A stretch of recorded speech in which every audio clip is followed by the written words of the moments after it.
everybody. Welcome to the show. We'll be with you in a little bit. We're going to play some music, have some people join us. You can help by telling people to join, sending us out, sharing it out, have them join our show. It's going to be a pretty good show. Everything's timely. So just hang in there. Let other people know what's going on. Appreciate you being here tonight. Get a woman in blue there? She has something to say.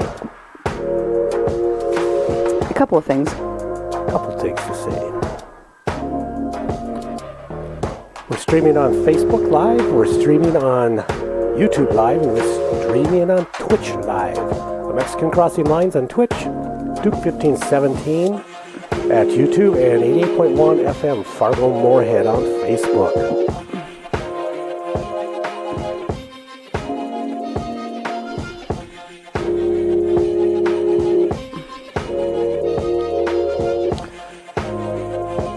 Said let people know. Let people know. We appreciate it.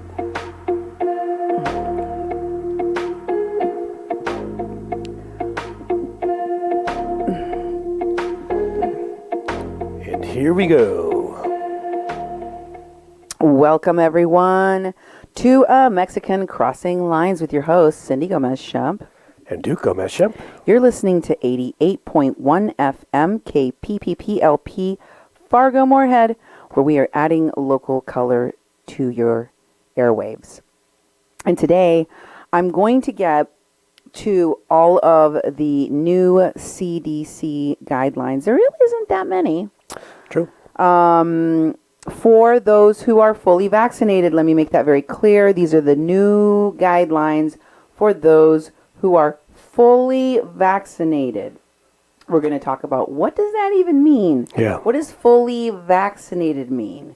Does it mean like after I've had my one dose of Johnson & Johnson? Does it mean after I've had my two doses of the Pfizer or the Moderna or one of the other vaccines available? We'll get to that. But I also want to talk about all of the things the CDC didn't tell us about.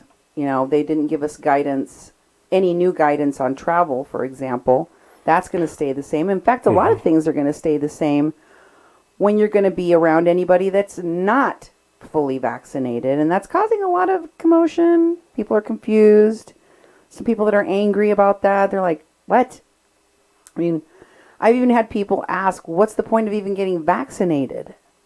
I mean, what's even the reason to get vaccinated if I can't stop using my mask and just go and hang out with anybody I want? I mean, that was the reason they were getting vaccinated. And it doesn't seem like they're going to get to do that. So we're going to talk about that, try to process some of those thinking and feeling. But I also have to talk about the Oprah interview with Prince Harry and Meghan Markle, the Duke and Duchess of Sussex, and everything that happened in that interview. I guess there was going to be more that's going to be released today. There was That's right. Like 3.5 That's right. They're talking about hours that, yeah. of interviews, which they boiled down to like an hour and a half. I really thought this was going to be just a run-of-the-mill interview about the hoity-toity lifestyle of the rich and famous celebrity people. It turns out there was nothing simple about this interview.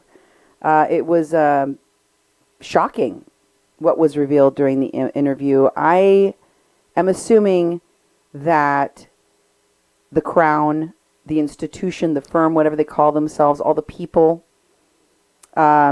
including the Queen, are bracing now for the backlash to this interview, the revelations that were made in this interview. So we have to talk about that because I think that it does, it does bear discussion given the explosiveness of what was discussed. And I think that some of the themes that were discussed between Oprah and Meghan and Harry are themes everybody can relate to: mental health issues, family, family problems. And of course, the insertion of race and racism into this discussion, all of that was part of what this explosive interview revealed. But before we get to all of that, I want to thank everyone who's reached out, who is either bringing us information about vaccinations, especially local stuff, and I'm going to be bringing you more information about that, especially resources for new Americans and for communities of color and Hispanohablantes, so that local people here in the Fargo-Moorhead region, in the metro area, Minnesota, North Dakota, have a better understanding of what they need to do. As always, we ask for the support of viewers and listeners like yourself to keep us going here at the station so that we can continue to bring you independent community journalism. Duke, how can people support our work? And we're very fortunate to have people that support us, like you, people that watch, people that share. We've existed for a number of years now, and it's because of community support. And so we're a nonprofit organization, and you can get a hold of us many different ways. If you want to just give us a call and leave a message on our call-in line, that number is 701-566-0917. Again, that number is 701-566-0917. Also, if you want to email either Cindy or you can email Cindy at kpppfm.com or Duke at kpppfm.com. Follow us on Facebook at 88.1 FM Fargo-Moorhead, the People's Press Project in Mexi-Can. You can also follow Cindy's public page at Cindy Gomez-Schempp. Also, if you want to support our work and make a financial contribution that's tax deductible, you can go to kpppfm.com/donate. We are streaming on Facebook and on YouTube at Duke 1517 and Twitch. It's a new one for us at a Mexican Crossing Line. So join us on any of those platforms. Share them out so we get lots of views and lots of people getting this information. And thank you to those who've been making monthly donations to us. It's a thing that sustains us. It's great we have that sort of relationship. Do what you can. We appreciate it. If you're a nonprofit organization and you're trying to get community engagement on issues varying from, jobs, programs, vaccination rollout, etc., partnering with your local nonprofit radio station is a perfect way to do outreach, especially during the pandemic. I had a meeting today with some folks at the health department in North Dakota that we're going to be doing some upcoming work with. So I would encourage those who are listening that have work that needs to engage communities of color and marginalized people in the community, reach out to KPPP LP. We got your back. That's right. We actually had a good relationship last year with the Southern Minnesota Legal Services. Mm-hmm. They did a series of English and Spanish announcements for workers because of COVID and other things that workers needed to know. And they did a series of public service announcements on the radio station. We also had Stephen Lugar, who did, for the African communities, he had people speak multiple different languages and had all sorts of resources for people so they could get connected. That's those sorts of things that we can do in the community using this radio station. That's what we're for. That's what we're here for. So, what was the thing that stood out the most from the Oprah interview for you? Because, there was a lot of shocking things I didn't think were going to be discussed as part of this interview. So many that I thought, whoa. Well, part of it was that, that Megan was, suffering from stress and emotions and needed help, and she wasn't being helped. And that was the thing that she was having a really hard time in that family. And also, the big crescendo is that some of the royals were worried about the baby, when the baby was coming, whether he would be white enough or not, And they spent some time. Oprah did a really good job. She was really good at asking questions. And when the prince says, I don't want to answer that, she'd ask a little bit different way. Then he'd give some more information. I thought that she's pretty crafty. Oh, yeah. Pretty gentle, and also was like, what? She's just like, what? Say what? And then let's get into that a little bit. What do you mean by that? What do you mean that you you were trapped. You're a prince, How can you be trapped? You're a prince, Well, I mean, I think it also speaks to interracial relationships, and you and I probably understand that better than most couples. I think you were pretty naive when you got into this relationship. It's not like you never had friendships or working relationships or acquaintances with multiple people of color from all walks of life as a community organizer especially, but that and actually being married to somebody of color, that kind of a commitment, those are two very different things. Yeah, and actually, how do you learn any of that? And also you have the dynamics of family to deal with. I remember the Loving decision wasn't made until 1967, where it was actually legal for a white person and a person of color to actually be with each other. Be married legally. Be married, yeah. And so it's like, sorry, I was frozen there for a minute. I'm actually back. But it's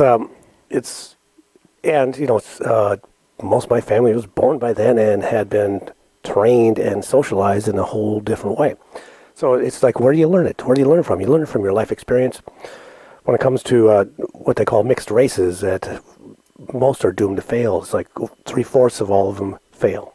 So it's like, it's because of the dynamics of race and not really having a good handle on it, good mentors. It's a difficult thing to marry outside your race because we haven't come that far in this country when it comes to, getting rid of racism. They're calling things anti-racism now, but that's a whole different subject matter we can take up at another time. But we don't have a very good history. I think it's part of the discussion. I mean, I don't think you can divorce the two things. In fact, the fact that we keep shoving that under the rug, the fact that we don't have those discussions, we don't pursue those discussions, and the fact that when those discussions come up, even in a family setting, it doesn't get addressed.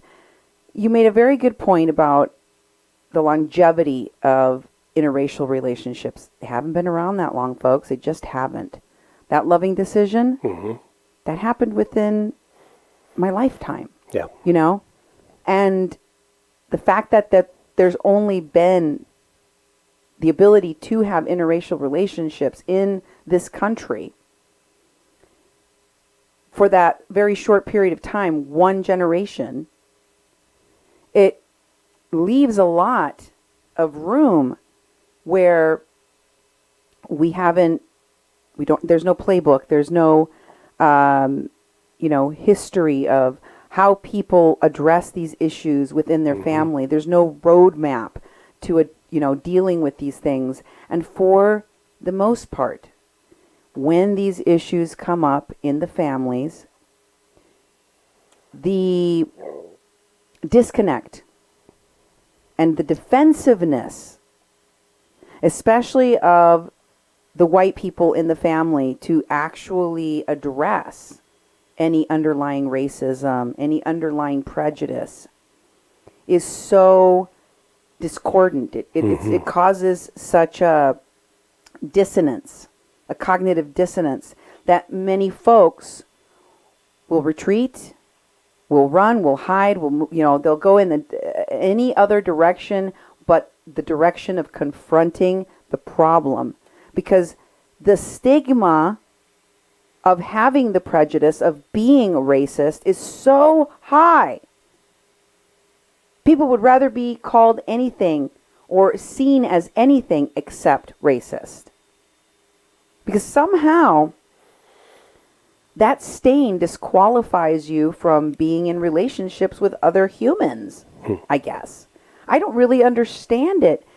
To me, as a person of color, the fact that people would rather sweep the issue of race and racism and prejudice under the rug rather than confront it means that for the most part, those folks don't want to have an in-depth, real, and long-term committed relationship with people of color. Because that's what it takes. It takes addressing and confronting and walking in the shoes of a person of color every single day in order for you to truly be anti-racist, in order for you to truly be an advocate, an ally. And Harry understands that now. Oh, yeah. In a way he never did. In fact, he never saw his family or the crown or the institution that he was living under as anything other than normal. He had no objectivity until Meghan came into his life, and then suddenly he realized, I mean, he knew things were difficult.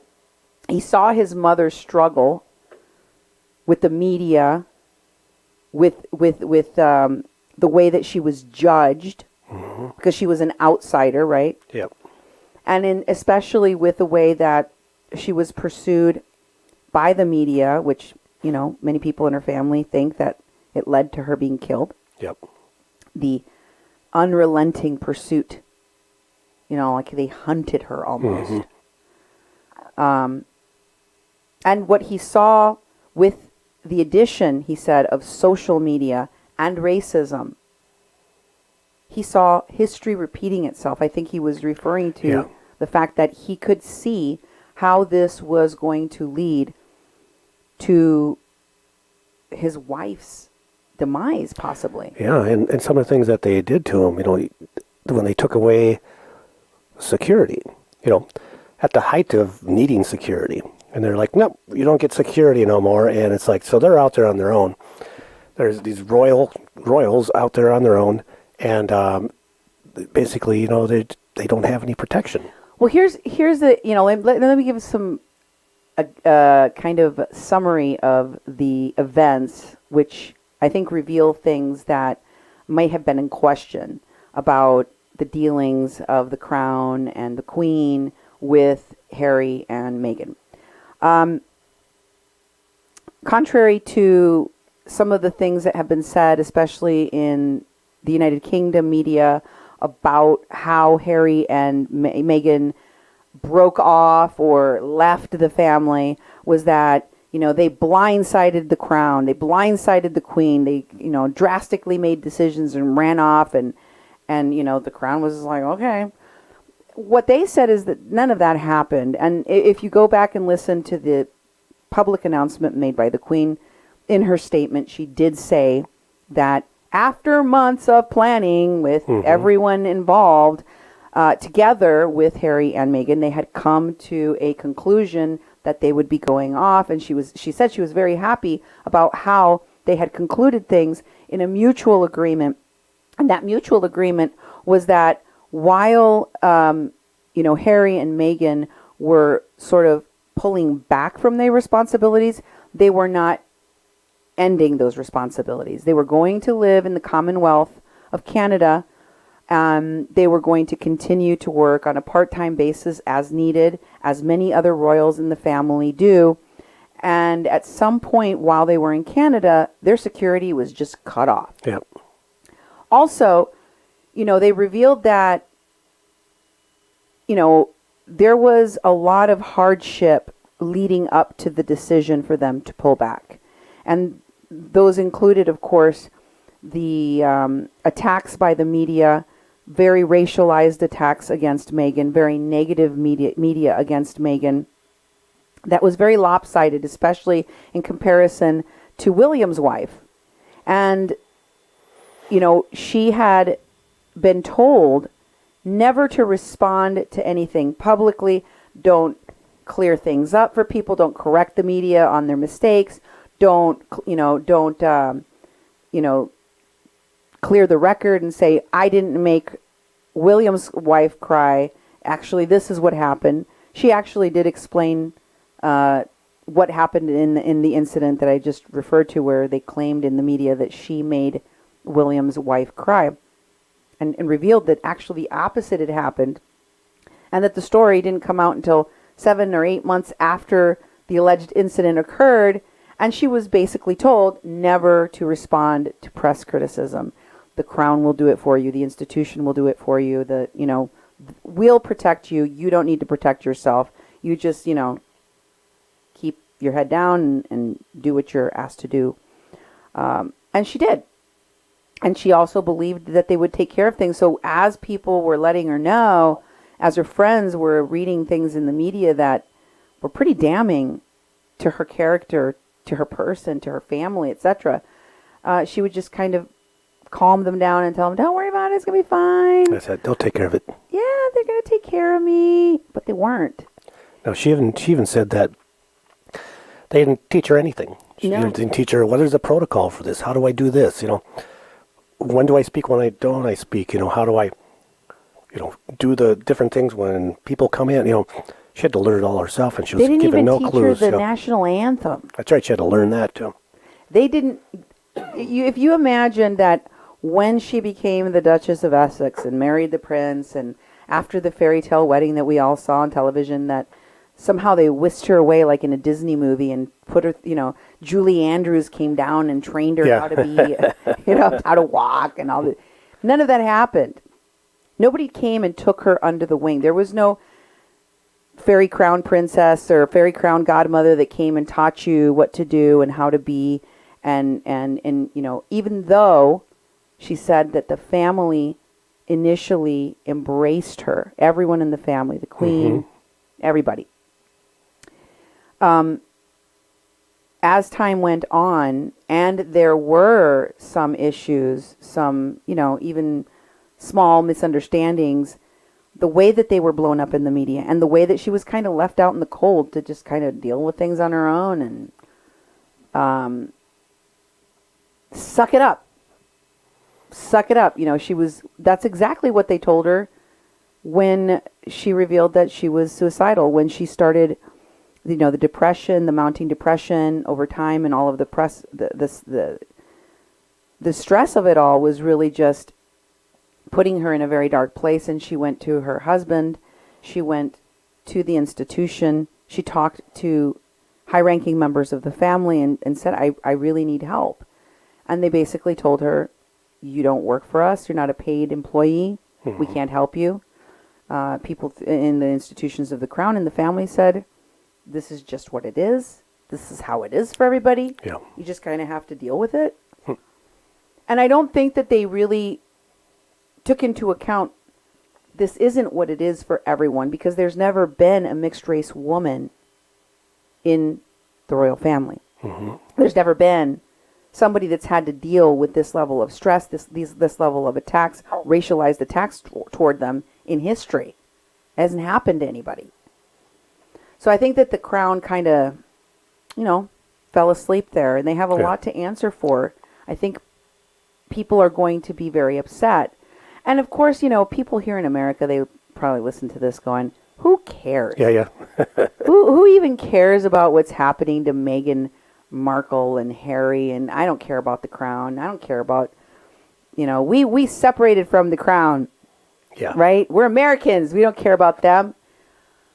But you should care about the fact that we're talking about the family dynamics in which even the most well-educated, pedigreed, rich, Privileged, Royals.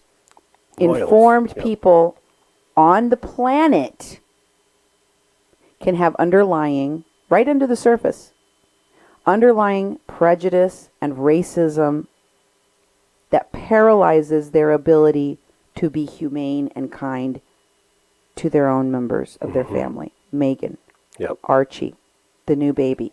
By the way, spoiler alert, she's going to be a girl. It's a girl. It's a girl. And folks, the thing that to me is so disturbing, because we all know this is not the first scandal for the crown, right? They've had a lot of scandals, many, many scandals. Maybe some not as well known. Some of them are pretty old. But y'all remember that Prince Andrew, the Queen's son, has been accused of pedophilia, right? You heard about the thing with Jeffrey Epstein? Everybody. And this is very recent. There have been interviews. There have not only from the crown and the institution, but from the family defending and in support of Prince Andrew. And by the way, if you've seen any of the evidence, if you've seen any of the allegations, they're pretty damning, right? And on a topic that most people wouldn't want to touch with a 10-foot pole. I don't care if it's the crown. And yet they did, and they defended, and they protected. And in this case, we have Harry, Princess Diana's son, the Queen's grandson, basically cut off while he's in Canada, with no in advance notice. Listen, we're thinking about the agreement we made where you were going to step back and just do this part-time, and we're thinking no time is better for us. And since you're not going to be working for us, since we decided we're not going to have you work for us anymore, we're going to cut you off. So you're not going to have any financial support from the crown. Also, we're taking away your securities. Even though you're not going to be working for the crown, we realize you're still an heir to the crown and the son of the Prince of Wales. So, you might want to know that you're going to have to provide your own security for yourself, because there's definitely going to still be a threat to your life. None of that was conveyed. It was just, we're taking away your security, you're on your own. Yeah. And they had to scramble. Mm-hmm. They had to scramble. By the way, what was revealed while Meghan was pregnant was that they wanted to change the conventions, long-held conventions of how titles are conferred from one, generation to the next. And they wanted to change them all of a sudden for this new baby on the way. And also they told Harry and Meghan, we're thinking we don't want to give your child a title. And by the way, at the same time that these conversations where they're saying, we don't want to give your child a title, we're going to change the conventions so we don't have to give your child a title, with no explanation as to why. Suddenly we're making changes to long-held conventions about conferring titles to people in the royal bloodline. Also, there were conversations, numerous conversations, in which the question of how dark the baby's skin would be came up. Concerns about that and what they would do depending on how dark the baby was. These things were shocking. They didn't just want to remove the title for this child.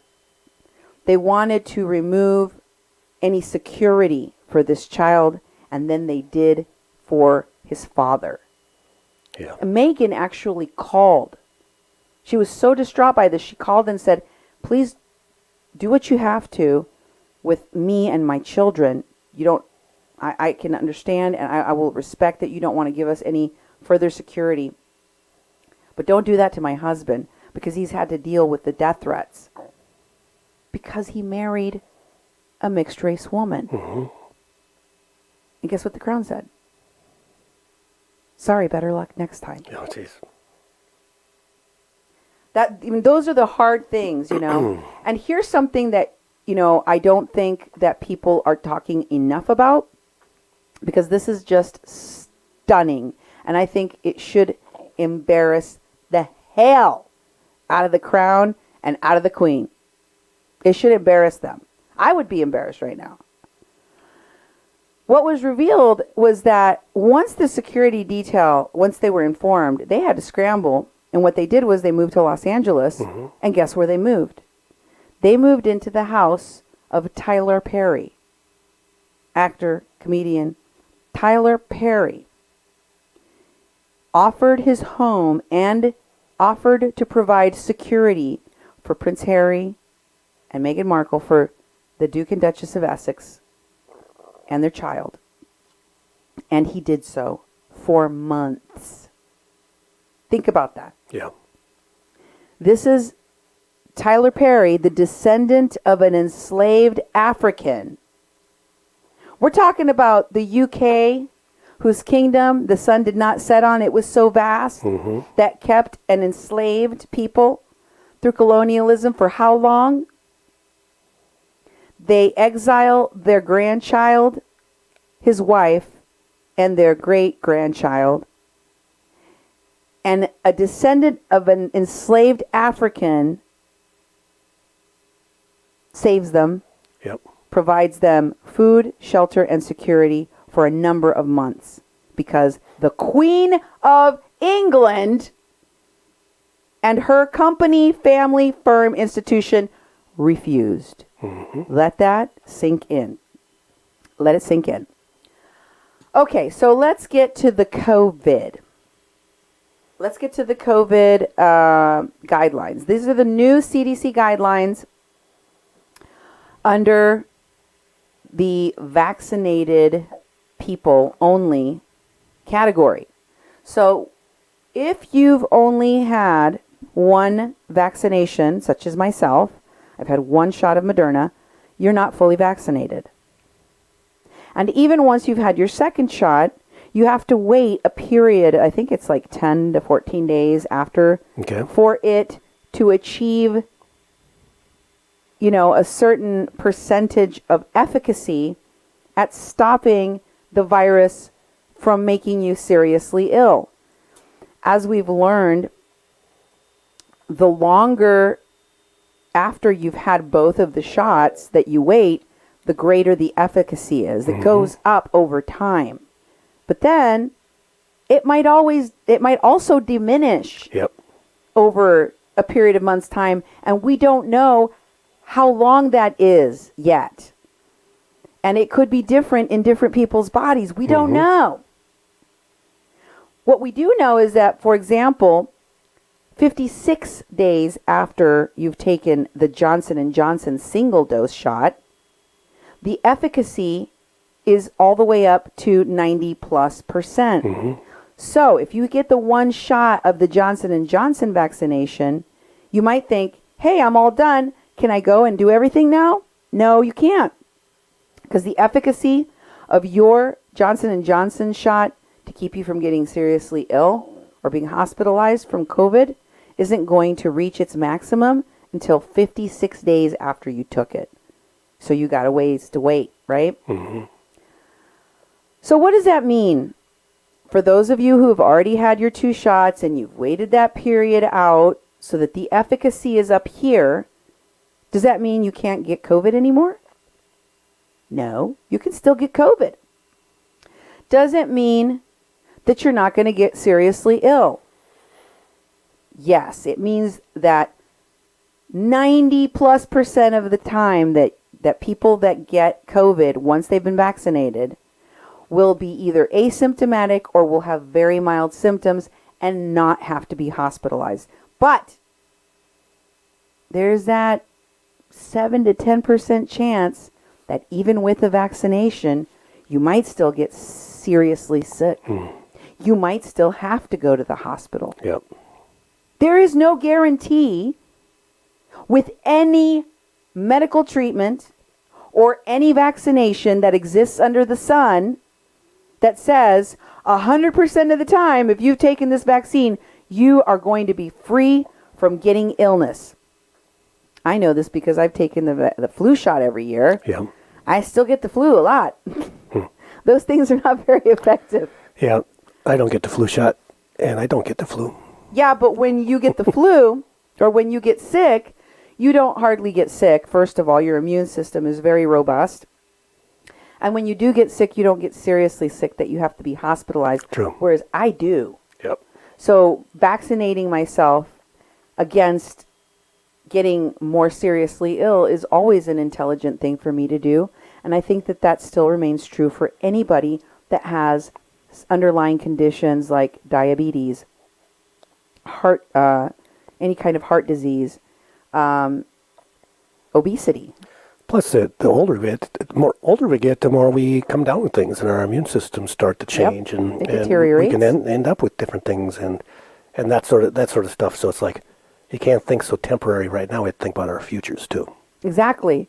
So, COVID-19 is continuing. This is a quote, by the way, from this morning's briefing with the CDC director, Dr. Rochelle Walensky.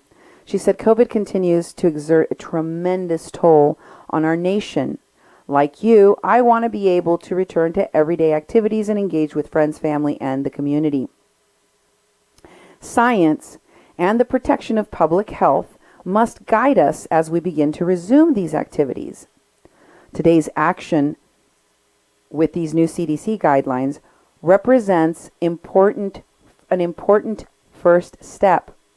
It is not our final destination. Yeah. As more and more people get vaccinated, levels of COVID infection decline in communities. And as our understanding of COVID immunity improves, we look forward to updating these recommendations for the public. So, summary, we don't know everything yet. That's right. We'll let you know as soon as we know. Mm-hmm. Also, 30 million people have been vaccinated in the United States. That's less than 10% of the population. Mm-hmm. That means we have not come close to even immunizing half of our population, and we are nowhere near herd immunity. When we get to at least half of our population, our numbers are going to decline in ways that are going to make it much safer for those of us who are fully vaccinated, when we are fully vaccinated, to move about more freely without the fear of getting sick, even if we don't social distance or wear our masks. But until then, we have to keep using these mitigating factors to try to prevent other people, not necessarily ourselves, because we've already been vaccinated, but to prevent all the other people from getting seriously sick, injured, hospitalized or killed. Yep. Here are the here's a tweet about the guidelines that I found very interesting. That, again, this goes to, the mentality right now of, hurry up, I want to go outside. Yep. Open up. The CDC guidelines, this is by Andrew Feinberg, who's a reporter. He says this CDC guidance for fully vaccinated people is so limited in scope that all it's going to do is make people angry and make the vaccine seem useless. People aren't getting vaccinated so that they can only be around other vaccinated people. Well, I know that, Andrew. Obviously, the goal, our intent, is to return to life as we saw it before the whole COVID thing happened. That's right. We want to be able to go out and spend time with anyone, not just the people that have been vaccinated, but until we reach at least half of our population being vaccinated, or until we hit herd immunity, that's the only way that we're going to be able to be so carefree that we don't have to worry about infecting other people and killing them. Yep.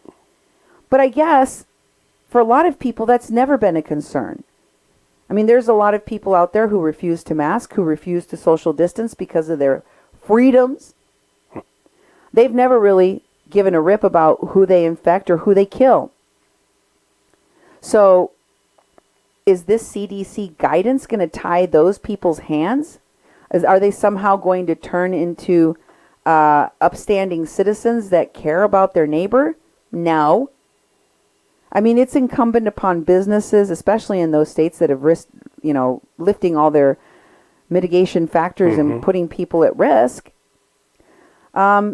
Businesses, individuals have to take it upon themselves to protect their families and their homes and their communities the best that they can by imposing those guidelines on themselves and hopefully on the people that surround them.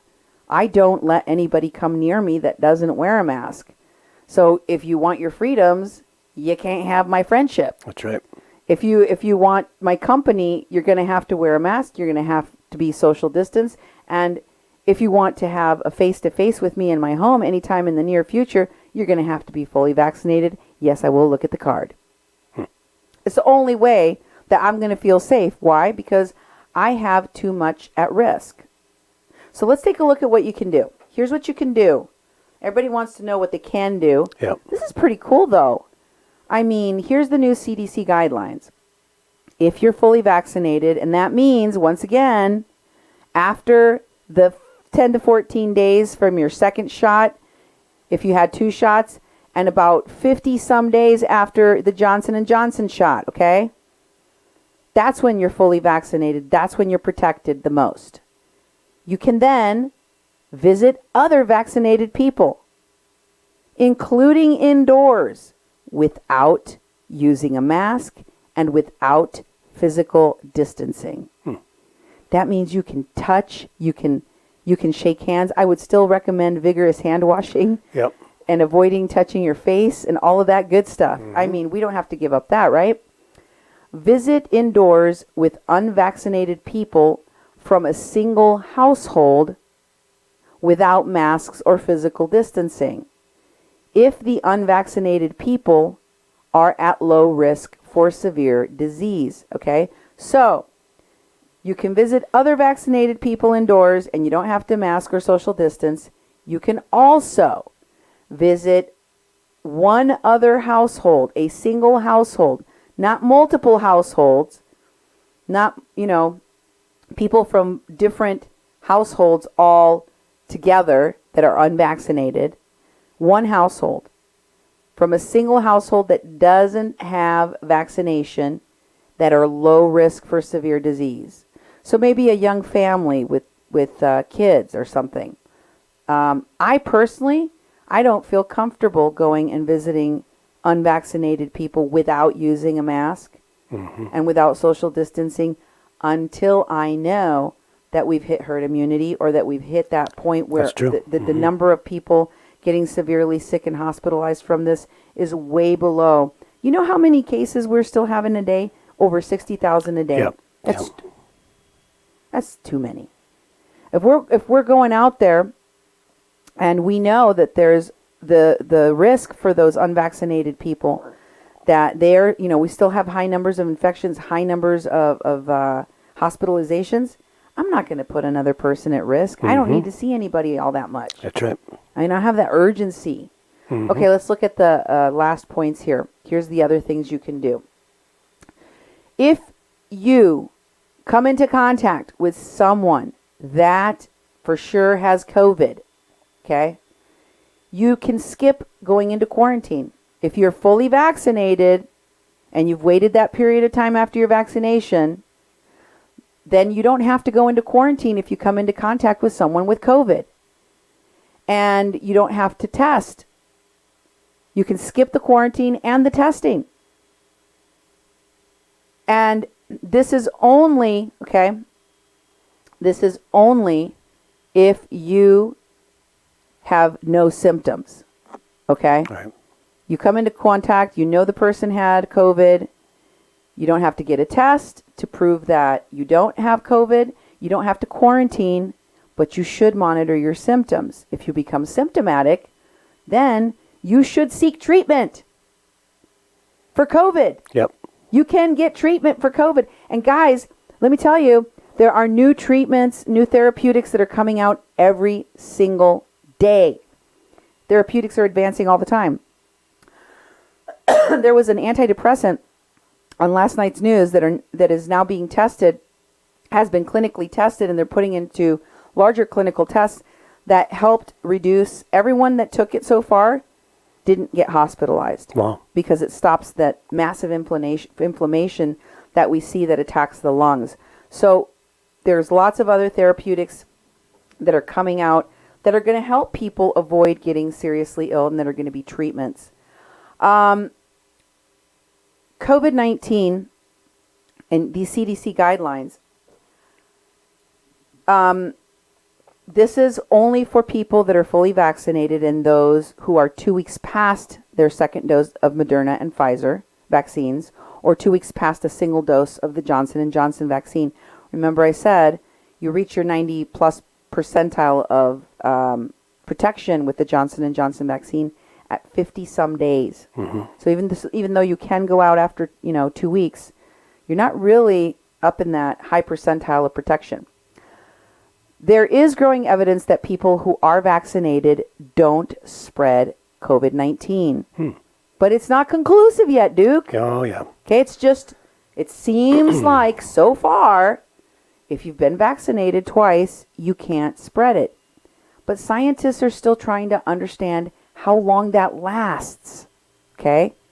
The level of the precaution taken should be determined by the characteristics of the people you're dealing with who are unvaccinated. If they're in a higher risk group, what makes them more higher risk, Cindy? I'll tell you. If they have any underlying conditions. If they're people of color, they're less likely to have access to health care and more likely to be hospitalized and to die from COVID. So if you're dealing with people that have less access to medical care and treatment and higher rates of death and illness, stay away from those people if they haven't been vaccinated. The elderly and anyone with an underlying condition. And if those people haven't been vaccinated and you have and they want to hang out with you, you can be irresponsible and put them at risk, and I guess you're going to have to go to your grave with that on your conscience if you do. But I wouldn't do that. I don't know about you, Duke. Oh, I wouldn't do that either. I'm glad you wouldn't, because it's a little scary. It's very exciting to get, set up with the vaccine. I might get mine tomorrow. I have an appointment. I know. But it's like... It's exciting. It's like, I know it's going to be a while before there's going to even be a resemblance of being normal. My family's like, let's get together in the summertime. I'm like, I don't know. If they're vaccinated, I would do it. Well, you don't know, because as we go on, also we have the variant. You're talking about the numbers. We're at the numbers that were last summer. Yeah. And last summer they were horrible. That's what we were doing all the shutdowns. Yep. It's that point. Since it's been going down a lot, people are opening everything up, and there's these new variants. So there's all these factors that we don't know, that in the next 2, 3, 4 months, we'll know a lot more, and we'll have many people testing things along. So I think, it's best to wait and not be in such a hurry and a rush. I mean, it's hard not to be in a rush, Duke. We've been cooped up for over a year. But here's the good news. If you are vaccinated grandparents, and those people are the ones that have gotten to the front of the line here, all the elderly people, you can go and hug your kids, your grandkids now. Yeah. You can see your grandkids, and you can hug your grandkids if you've had your 2 doses and you've waited your 10 days or whatever it is, even if they're not vaccinated. Isn't that exciting? Mm-hmm. That means grandparents and grandchildren can hug again. That's so exciting. I mean, I can't wait to visit my dad and your dad. Mm-hmm. Especially once we've been vaccinated. Those are going to be really heartfelt reunions for a lot of people. So that's for enjoy sure. those. Like, let's talk about what people that have been fully vaccinated still have to do, okay? You still have to do these things.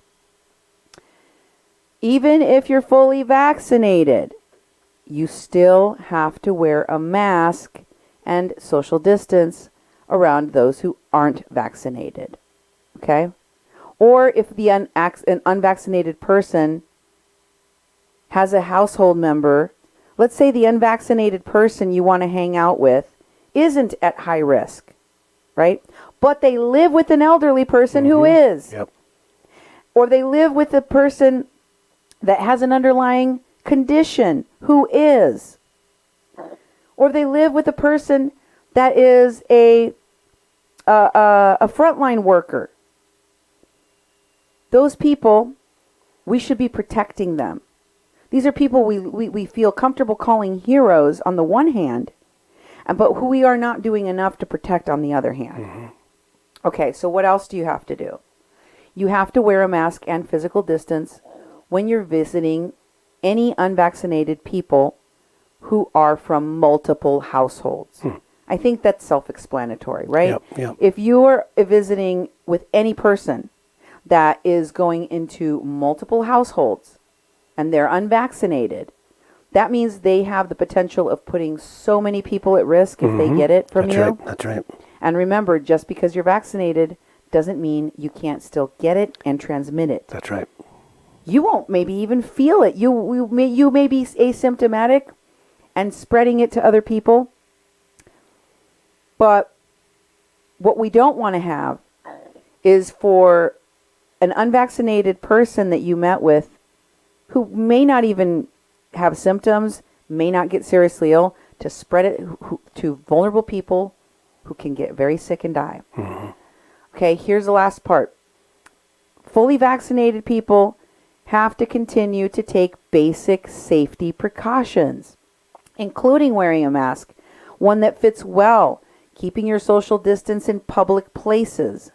Avoid medium to large crowds. Avoid super spreader events. Yep. Avoid any poorly ventilated public spaces, any small spaces that aren't well ventilated. Mm-hmm. Don't go in crowded spaces that are poorly ventilated.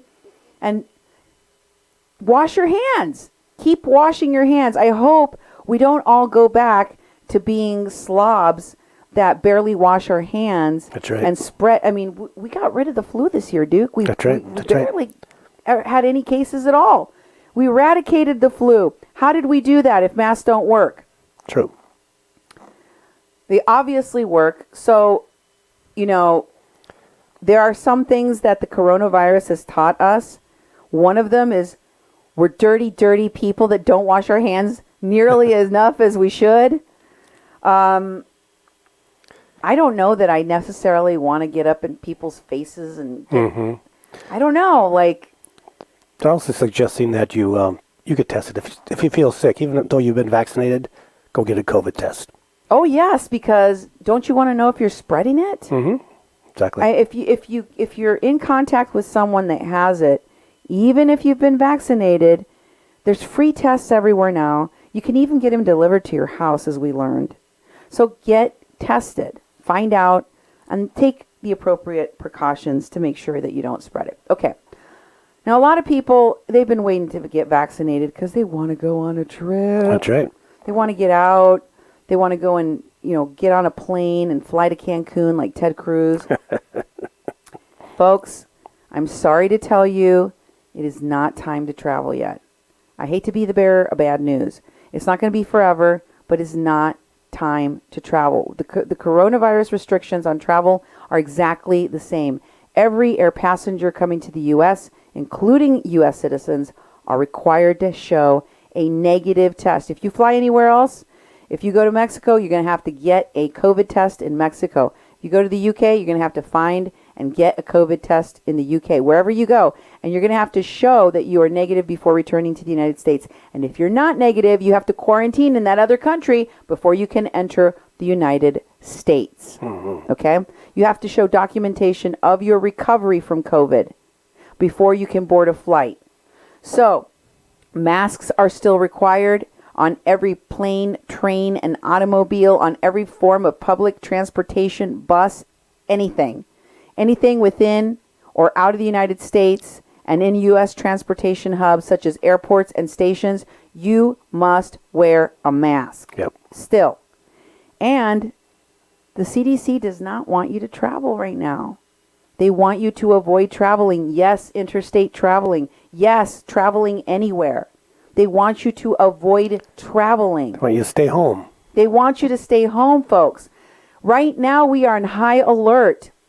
I know that all of this vaccination rollout and 30 million vaccines and all of these therapeutics is making everyone all excited. And it was like, okay, let's travel. Let's go out and do the things. But you can't right now because guess what? Our numbers are really high. This is the worst time to get lax. Yep. Our numbers are extremely high in cases and hospitalizations. Take a look at the guidance from the CDC on travel. Cases are extremely high. Avoid travel. Travel increases the chances of getting and spreading COVID-19. And the CDC is asking you to not travel at this time. Delay travel. Delay it. Kick it down the road. Stay at home. Protect yourselves and others. COVID-19 cases, COVID-19 hospitalizations, and COVID-19 deaths are extremely high across the U.S. Wear your mask, stay 6.5 feet apart, avoid crowds, wash your hands often to, ensure that you are not putting you and others at risk. You need to take these precautions. You and any travel companions, including your children, if you have any contact with someone with COVID, you may not have any symptoms, or you may feel like you can travel, I feel a little under the weather, but I'm fine. Mm-hmm. But you can still spread COVID to other people in wherever you're going, or family or friends. And you have to check state, territorial, or local health departments for information about quarantine requirements if you right. decide to ignore these COVID restrictions and travel to another state or another town or another community. So, do not travel if you were exposed to COVID, if you are feeling sick, if you're feeling under the weather, and especially if you've tested positive for COVID. That's what you got to do for now. Oh, yeah. I know it feels like, today we had a gorgeous day. Mm-hmm. All people want to do is get out and enjoy the world. We've all been stuck in our homes for far too long, but keep the faith, stay strong, wash your hands, keep using your masks, keep social distancing. There is a light at the end of the tunnel, and it's not a train. It's the end of COVID. Mm-hmm. It's the beginning of our freedoms and the road back to normalcy. So hang in there, folks. God bless you. Have a great evening, and we'll see you the next time here on A Mexican Crossing Lines with your hosts, Cindy Gomez-Schempp and Duke Gomez-Schempp. You've been listening to 88.1 FM, KPPPLP Fargo Moorhead, where we're adding local color to your airwaves. Good night. Good night.